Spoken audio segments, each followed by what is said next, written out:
Hello, fellow traders everywhere. Adam Hewison here, co-founder of Market Club, with your weekend update for the trading week ending March 23rd. Hard to believe the month is almost over, and also the quarter. Let's take a look at the markets on a weekly basis as we normally do. We had a big winner this week, and it was Mako, up 13.67%. That was in the healthcare sector. And the big loser for the week was Dynegy. That was down 23.59%. That's in the utility sector. We'll be looking at both of those stocks, but let's go right now to our portfolio, which we do right here. And that's going to bring up our portfolio. We've already updated this for the weekend update for 323, and we'll be looking at Mako and Dynegy in just a little bit. So let's go to our first market. That's going to be S&P 500, and we simply click there, and you can see that the S&P 500 actually closed down for the week, almost 0.5%. It's the first losing week we have seen in some time, but nonetheless, it was a negative week. However, the trend is definitely up based on our trade triangle technology. We're still looking for this market. I'm going to scope this out just a little more space here, actually a couple of years. And we're still looking for this market to go higher. In fact, we're looking for a target on the upside. Let me just sketch this in for you. We're looking for a target of 1,550 to 1,600. So that's our target zone on the upside. Today's action, or last week's action, was a little bit negative. We may see some more consolidation, but the general trend is still very positive, as witnessed in our weekly and monthly triangles. The weekly's here. This is the daily. You don't want to pay much attention to this. It's just very short term. We've got a plus 75, which is an emerging trend to the upside. Let's see how that plays out this coming week. We are a little bit overbought. We have been for the last couple of weeks, but nonetheless, it doesn't make much difference. A couple of months, I should say. But it looks as though we're still in a very strong upward trend in this market. So let's clear everything off the screen. Let's take a look at the next market that we're looking at, and that's going to be I believe it's the Dow. And there is the Dow Jones Industrial. That was down actually a little more. That was down 1.14%. That's the first week, and that hasn't been doing as well as some of the other markets. But nonetheless, it's still a very, very positive in our mind in terms of this market. So you've cleared what we consider to be pretty important resistance, which is right here. And that resistance should now, so this is former resistance, and this should now be support. It should act as support. So let's see how this market moves around these levels. Generally speaking, we were a little bit overbought. We've come back down, sort of midpoint, not unusual, but we may see a little more backing and filling, and then eventually I think we'll see this market do much, much better. But we also have a same score there, a monthly up, a weekly up, and a plus 75 score, meaning it's an emerging trend to the upside. So let's clear the screen, go to our next market. The next market we're looking at here is going to be the Nasdaq. Nasdaq, actually, this is an extraordinary story, because really at the Nasdaq, you can look at this market and you've had, I think it's 12 weeks in a row, starting from here. So we'll do 1 here, and 1, 2, 3, 4, 5, 6, 7, 8, 9, 10, 11, 12 weeks in a row when it's closed every week higher. Our monthly came in right here, which is 2,753. Obviously, he's doing very, very well. And our weekly is at 3,000, so that's also doing well. So again, the market looks as though it wants to go higher. Certainly this area here has to be considered from the 2,300 level to the 2,900 level. I think you could certainly say that's 600 points. You could add 600 to there. That gives you 3,500 on the upside. That would be our target zone for this market. So let's see what happens, but the market's generally speaking doing incredibly well. We may see some pullback, but it still looks like a bull market to us in this market. I think a lot of people have missed the market. They're still in treasuries and bonds and so forth, and they missed this big move up, and I'm sure they're kicking themselves. So let's clear the screen, go to our next market. And the next market we're looking at, just 1 second, is going to be the silver market. Now, silver market also lost ground on the week. It was down approximately 1%. And that's the fourth week in a row we've seen this market come down. Now, going a little bit closer in on this, let's scope this in so we get an idea. So we thought the market could come down to the 30-40 area, which is not too far from where we are right now, and that would be a Fibonacci retracement. Simply put, if we go from here to the lows here, it takes you to 30.42. So that's where we're looking, but we're in a zone now. The market should begin to find some support. I think that was evident this week when you saw a rally from the lows. That happened around the 31 area. So let's see how this market performs next week. And let's go to our next market. The next market is going to be gold, which is a pretty interesting market right now. I think a lot of people have been very disappointed in this market. This is year to date, but a lot of people are very disappointed in the market because of the fact it really hasn't performed the way they expected it to perform. But two things to look at in this market right now.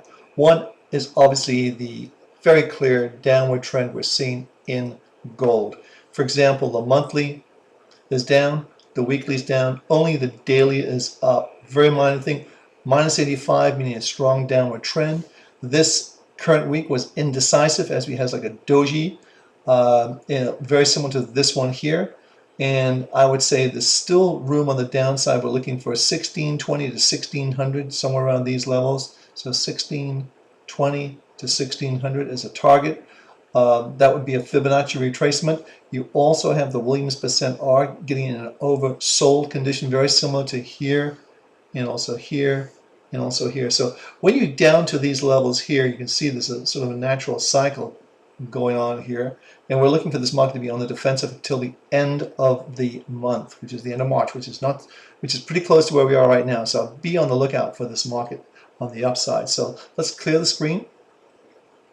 And let's go to our next market. And the next market we're going to be looking at is, we're right, it's going to be copper. Copper was under pressure last week. It was down approximately almost 2%, 1.79%. But as you can see in this market, it's really gone sideways. Just really no real strong direction. You sort of, from this period here, we sort of just gone just sideways right there. So I think that's something to look at. We need to clear the 4 level, which is on the upside here. And I think that's the thing that I would most want to see in this market. So it's got to clear over this level. That's 4. If it does that, then I think we're off to the races. But right now, it's just got this sort of choppy action. The minus 60 indicates a trading range, which is exactly what we're seeing. And I think that's the best way to describe this market at the moment. It should be based on economic activity. Copper is obviously used industrially throughout the world, but it really hasn't gone anywhere. But it is, however, higher than what it was last year. And you can see the previous highs, if you just scope this around here, has sort of acted as this was resistance. And now this is now support. And I think that's the thing to look at in this market for the time being. So let's clear the screen, go to our next market. And the next market we're looking at is going to be the crude oil market. Crude oil, very, very interesting market. And if we look at this market, we've looked at this a lot. We have a minus 70 score, which is not the greatest score we should have in this market at the moment. But here's what we're seeing in this market. I'll scope this out just a little bit further because I want to show you what I think is a big picture. And this is a good example. So as you can see, for the in 2011, we sort of went sideways pretty much for most of the year. We had the highs, of course, up here, and then, but you can draw it, we've done this before, draw this trend line. Remember, we showed you the resistance, and that now becomes support. And that's what we're seeing right now, is support around the 105 level. But this is the big picture we're seeing here. And it's like this. So this is really what we consider a energy field. And this indicates the market should be going higher. Now, this coming week, if we see the market move over these levels, I would say around the 108, 109 level, 108, 109. And certainly the big one is 110. If we move over those levels in the next week or two, then we're off to the races. And we're looking for this market to hit the 120 to 125 level. That's our target zone. on the upside. So let's see how that plays out. But generally speaking, this market has a lot of energy under it and very little over the top. So I definitely think we could see this market improve. And certainly the last 5 weeks we've been going sideways, but we haven't been going down and we haven't been going up. So it looks to me like we're basically building energy again to push this market to the upside. So we'll see how it plays out this coming week. So let's clear the screen and go to our next market. A lot of things to go through today, and we're looking at weekly Japanese candlestick charts. Very, very informative, very helpful for trading.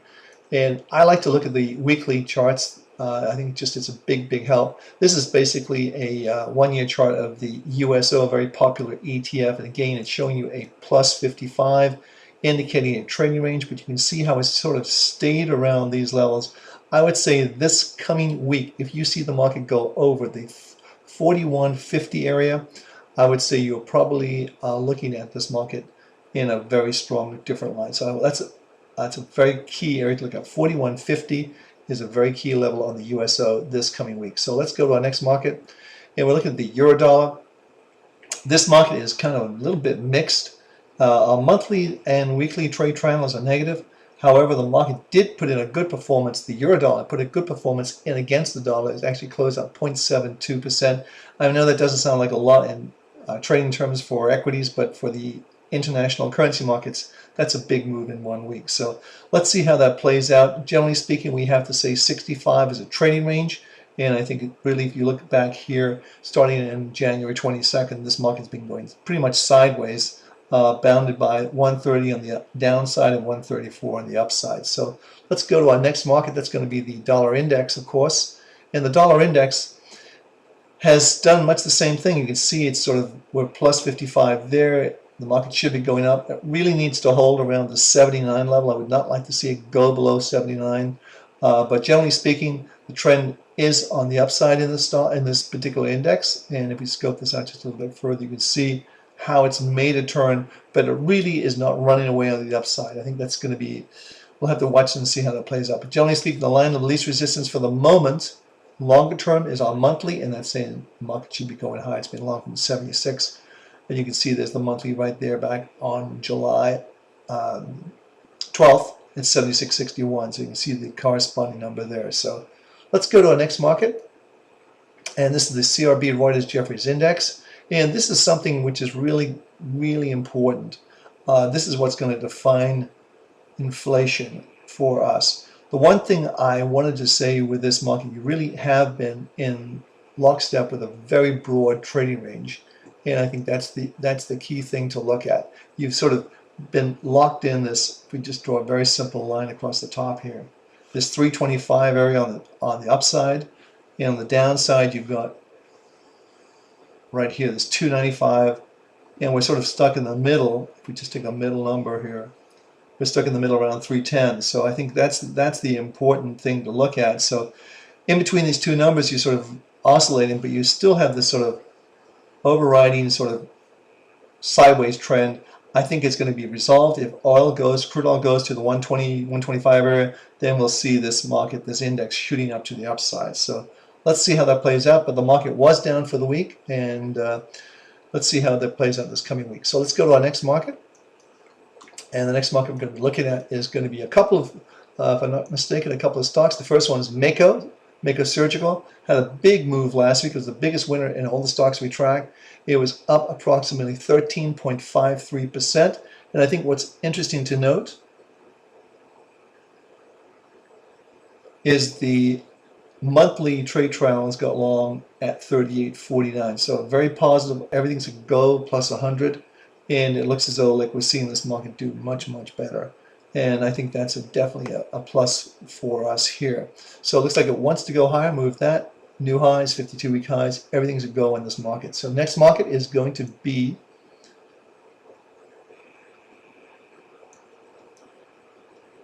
Dynegy. And Dynegy is under pressure, minus 90 rather, but you can see where the monthly kicked in here at 5.58. We're currently at 65 cents.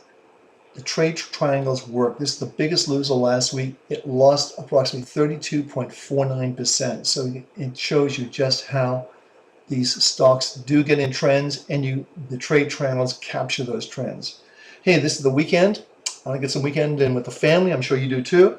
We've had a good trading week, a good trading quarter, and a good trading month. So let's see how next week shapes up. I'm going to be in Salt Lake City working out of there with our summit. I'm very excited about meeting some of you who are coming out to that summit. And if you haven't gone out there, it's still not too late. You can give our number a call, our office a call, and we'll see if we can get you set up for that summit. So Adam Hewison from Market Club. I'll see you Monday from Salt Lake City.